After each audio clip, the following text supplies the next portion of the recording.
pessoal, tudo bem?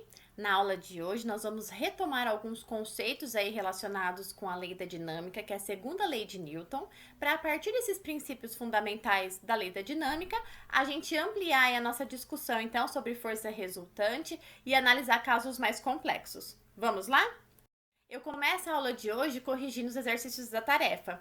Esses exercícios são exercícios de equilíbrio entre forças, quando a gente tem decomposição de forças aí, né? E vocês assistiram lá na videoaula essa decomposição por seno e cosseno.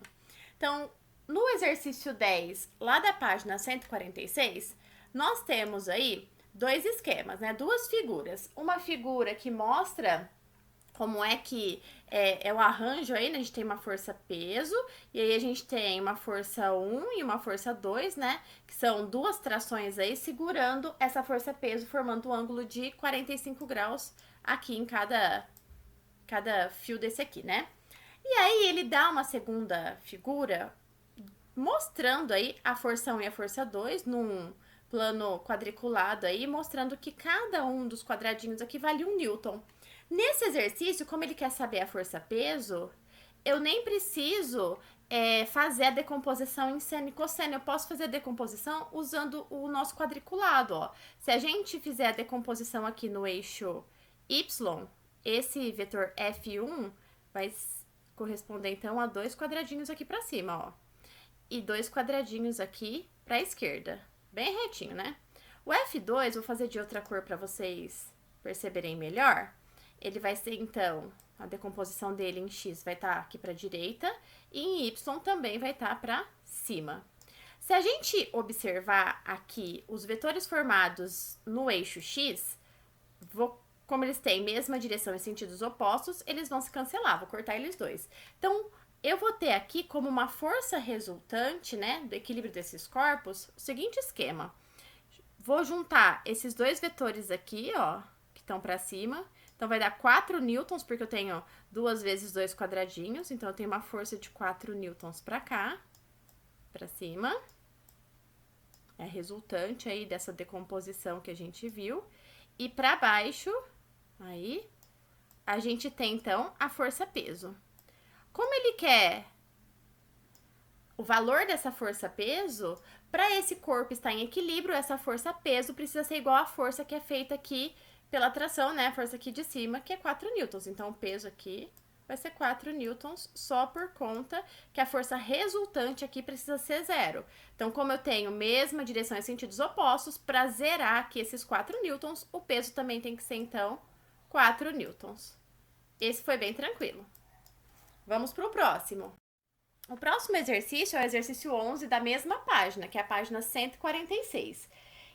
Eu não achei a figura desse exercício para ficar mais fácil, mas eu achei uma bem parecida aqui. A única coisa que está diferente da sua figura aí do livro é que aqui é 30 graus. Então, aqui a gente vai precisar, né, decompor em seno e cosseno. Ele pergunta aí, para permanecer em equilíbrio, o que a gente deve ter. Então, primeiro, ó, a gente tem aqui a força-peso. Vamos colocar todas as forças que nós temos aqui. Aqui ele chamou de tração 1 e aqui de tração 2. A tração 1, ela já está no eixo X, eu não preciso decompor ela. O peso está no eixo Y, não preciso fazer nada com ele. Eu só preciso decompor a tração 2 aqui, porque ela não está no eixo nem X nem Y. É para isso que serve a decomposição, para facilitar a nossa análise aí em X e Y. Então, eu vou decompor aqui, se eu prolongar aqui, né? Vou decompor a minha T2 aqui em X e Y. Então, aqui, ó, é 30 graus. Opa! Vou mudar de cor, porque já tá ficando meio bagunçadinho. Então, se eu pegar aqui é 30 graus, a componente dela aqui embaixo, ó, tá coladinha com o ângulo, é o cosseno. Lembra lá, cosseno colado. Quem tá na frente aqui, que vai ser o nosso espelhado aqui do nosso eixo Y, vai ser o seno. Então, aqui eu tenho a T2, seno do ângulo 30. E aqui embaixo eu tenho a T2, cosseno do ângulo 30. Fizemos essa decomposição.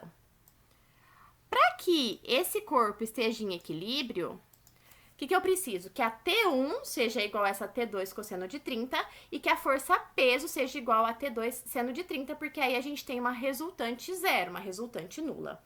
Mas se a gente observar as alternativas, não tem essa possibilidade. O que ele fez? Ele usou uma outra decomposição, uma outra possibilidade de decomposição aqui.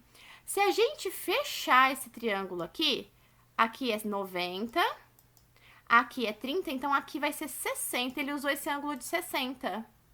Ele pode fazer isso, vai dar na mesma. Nós vamos ver, tá? Quando eu faço essa decomposição usando o ângulo de 60, lembrando que essa decomposição eu preciso que a minha força esteja aí contida nesse triângulo que eu estou analisando, né? Então, eu posso tanto pegar o seno de 30 quanto o seno de... posso tanto pegar o ângulo 30 quanto o ângulo de 60 aqui. E o que ele fez, né, para confundir um pouquinho aí nas alternativas, foi pegar esse ângulo de 60. Vocês vão ver que vai dar na mesma coisa, ó. Se eu vou pegar o ângulo de 60, a tração T2, que é a hipotenusa aqui, ó.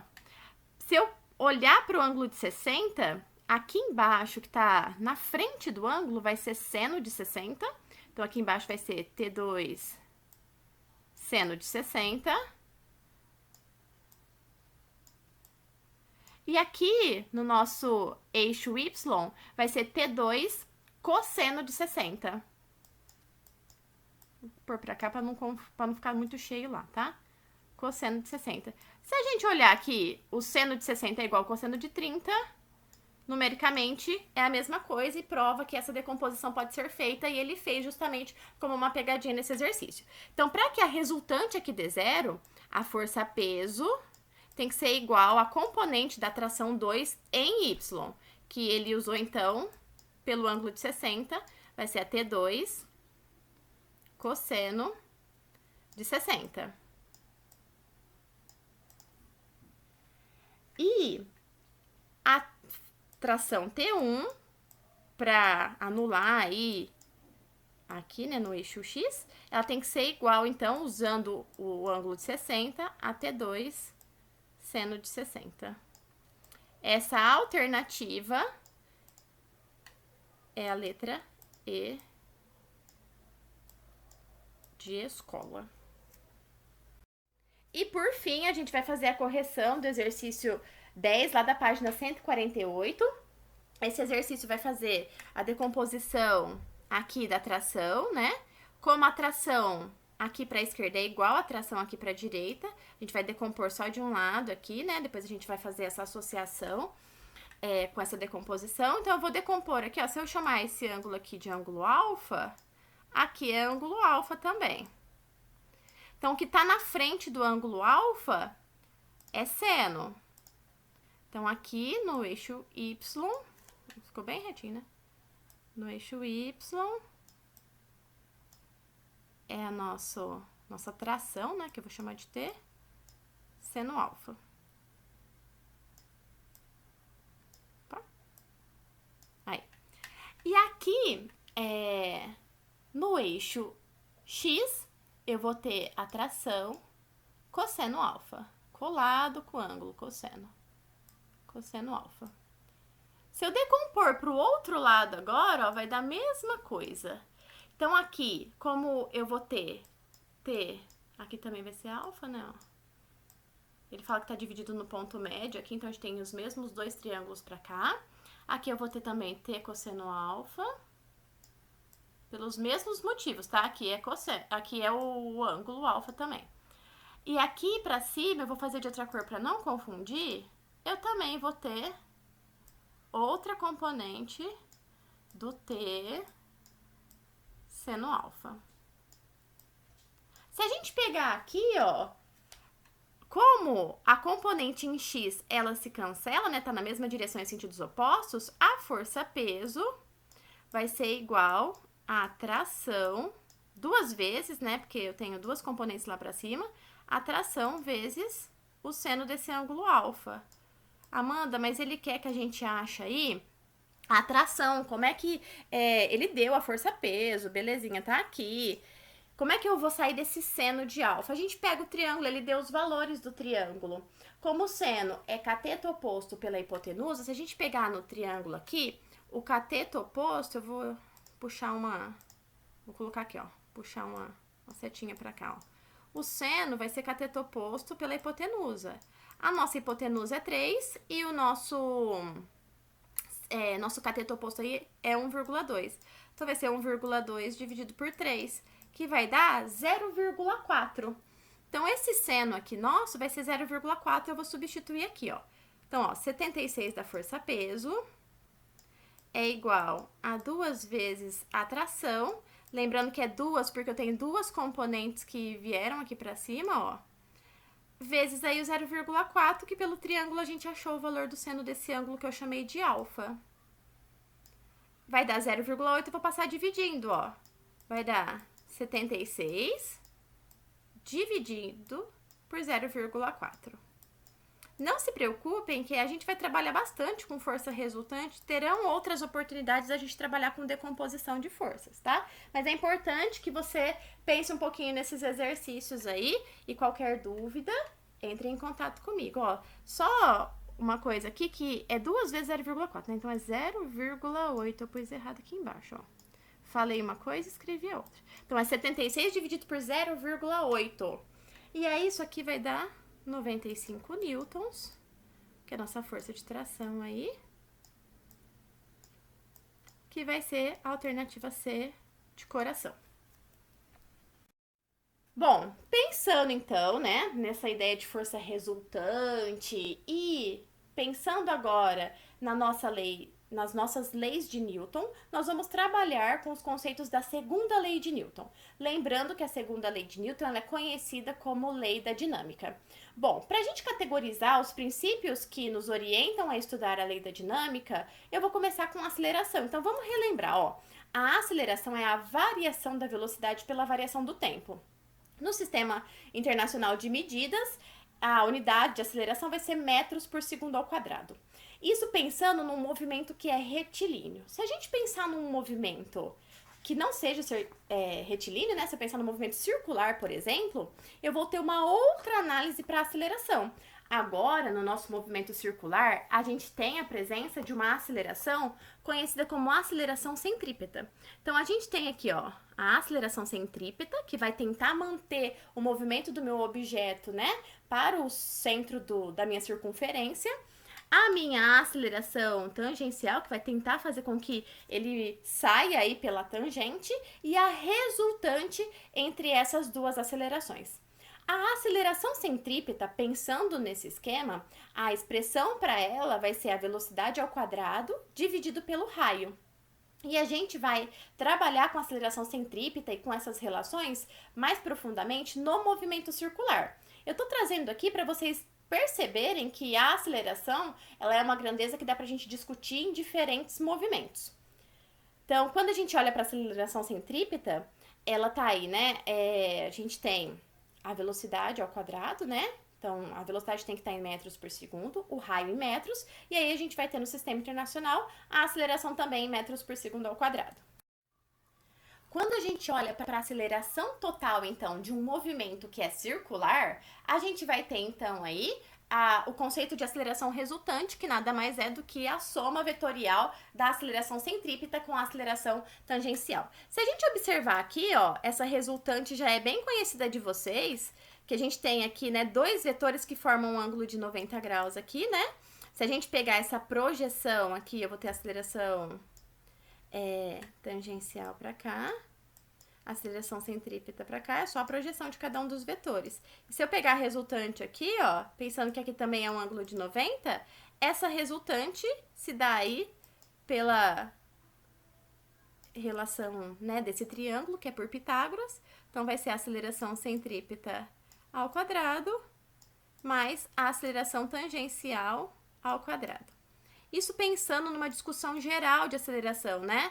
A aceleração é uma grandeza vetorial e, por isso, né, as operações vetoriais orientam também as operações com a aceleração. Estou trazendo o movimento circular aqui como forma de ilustrar outras possibilidades para a aceleração, ok?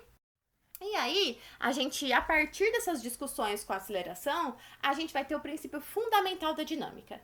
Se a gente pensar na primeira lei de Newton, que é a lei da inércia, todo corpo que está em repouso tende a permanecer em repouso desde que não haja uma força atuando sobre ele. E todo corpo que está em movimento tende a permanecer em movimento uniforme desde que não haja nenhuma força atuando sobre ele. Isso vai nos mostrar que essa variação do vetor velocidade, ela vai indicar que a gente tem ali no corpo uma força sendo aplicada que não é nula. Então, se a minha velocidade está variando, eu tenho um movimento variado, está surgindo uma condição de movimento onde a força resultante do meu objeto não é nula. Outro princípio bastante importante é a análise que a gente tem dos corpos aí em relação à força resultante e à sua massa. Para uma mesma aceleração, se eu tenho vou aplicar aí uma mesma aceleração nos corpos, a força resultante e a massa do corpo são diretamente proporcionais. Então, quanto maior a massa do corpo, maior a força que eu tenho que aplicar para manter essa mesma aceleração.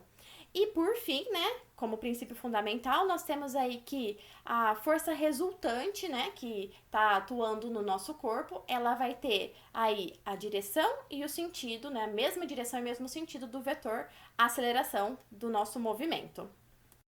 Com isso, a gente consegue esboçar aí a segunda lei de Newton, que vai ser força igual a massa vezes aceleração. Essa expressão é extremamente importante. Aqui eu trago o conceito de força resultante. Então, o resultado das forças que atuam em um corpo vai ser igual aí a uma modificação no movimento do nosso corpo a partir da alteração que essa força vai causar na aceleração. Vamos ver um exemplo. Ó, eu tenho lá um corpo de massa igual a 15 quilos, move-se com aceleração de módulo igual a 3 metros por segundo. Qual é a força resultante do corpo? Então, sabendo que a força resultante aí é a massa vezes a aceleração, pela segunda lei de Newton, vocês vão usar essa fórmula com muita frequência. Eu quero saber a força resultante, então a massa aí, né, em 15 quilos, vou usar em quilo mesmo. E aqui 3 metros por segundo ao quadrado, vai dar 45. Lembrando que quilograma metro por segundo ao quadrado é nossa unidade no sistema internacional, conhecida por Newton. E aí a gente vai ter um segundo exemplo aqui, né, que vai falar um carro com massa de 1.000 quilos, parte do repouso e atinge 30 metros por segundo em 10 segundos. Então, essa informação aqui de velocidade e tempo vai nos ajudar a calcular a aceleração. Supõe-se que o movimento seja uniformemente variado, então essa aceleração não muda. Calcule a intensidade da força resultante exercida sobre esse corpo. Então, agora eu tenho que primeiro calcular a aceleração para depois calcular a força resultante. Então, a aceleração vai ser a variação da velocidade pela variação do tempo. Isso aí vai ser 30 dividido por 10. Que vai dar 3 metros por segundo ao quadrado, e esses 3 metros que a gente vai usar, então, para calcular. A força resultante. Numa situação onde o corpo aí tem massa de 1.000 quilos, a força, então, sendo massa vezes aceleração, vai ser 1.000 vezes 3, que vai dar 3.000 newtons. Ok? Tá aqui. E aí a gente vai pensando, né, em como classificar os movimentos agora, usando a velocidade e usando a aceleração. Pensando aí na indicação, né, da nossa trajetória como positiva para a direita, no primeiro caso, se a velocidade tem o mesmo sentido que eu adotei como positivo para a trajetória, eu tenho um movimento progressivo. E se a aceleração também contribui, né, para o mesmo sentido dessa trajetória, eu tenho um movimento acelerado. Então, a aceleração está contribuindo para aumentar a velocidade. Se eu tenho aí, né, se eu adotei na figura 2, também o movimento como positivo para a direita, a minha velocidade indica aí, né, mesmo sentido que é para a direita, mas a aceleração está contrária, eu tenho um movimento progressivo retardado. A aceleração vai diminuindo a nossa velocidade. Então, eu estou retardando o movimento. Se eu adoto positivo, como na figura 3, a trajetória aí para a direita, se aceleração e velocidade vão no sentido contrário, eu tenho um movimento retrógrado, tô voltando, né, a velocidade negativa, e ele é acelerado porque a gente tem a velocidade e a aceleração no mesmo sentido. E se eu tenho, se eu coloco aí como positivo, né, a trajetória para a direita, a minha velocidade para esquerda, né, como movimento retrógrado, tô voltando lá no movimento e a aceleração tá seguindo a trajetória. Eu tenho velocidade e aceleração em sentidos contrários, então o movimento é retardado. Lembrem-se sempre que a aceleração interfere na velocidade, então se a aceleração está no mesmo sentido que a velocidade, o movimento é sempre acelerado. E se a velocidade e a aceleração estão em sentidos opostos, o movimento sempre é retardado. O movimento ser progressivo ou retrógrado tem a ver com a orientação da trajetória e a indicação de orientação da velocidade. Se a trajetória e a velocidade estão para o mesmo sentido, o movimento sempre é progressivo. Para sentidos opostos, o movimento é retrógrado.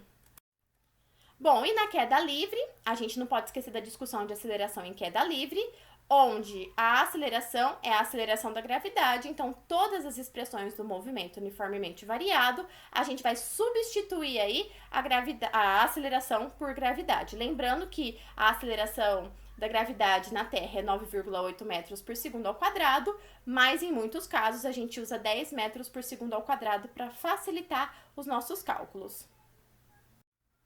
Pessoal, esses foram os conceitos da aula de hoje. Eu espero que eles ajudem nas discussões aí em relação à força resultante, a discussão da segunda lei de Newton, que é a lei da dinâmica, e o uso da aceleração. Daqui para frente a gente vai treinar cada vez mais os exercícios numéricos. E eu deixo aí a indicação de tarefa. Esses conceitos estão nas páginas 125 até 131 e os exercícios da tarefa é do 1 ao 6 das páginas 145 e 146. Esses exercícios são teóricos, mais teóricos para a gente deixar bem tranquila aí a parte conceitual e daqui para frente a gente vai aplicando aí nos exercícios numéricos, ok? Bons estudos, até a próxima e eu deixo uma tirinha da Mafalda aí para contagiar vocês. Um beijo grande, cheio de saudade.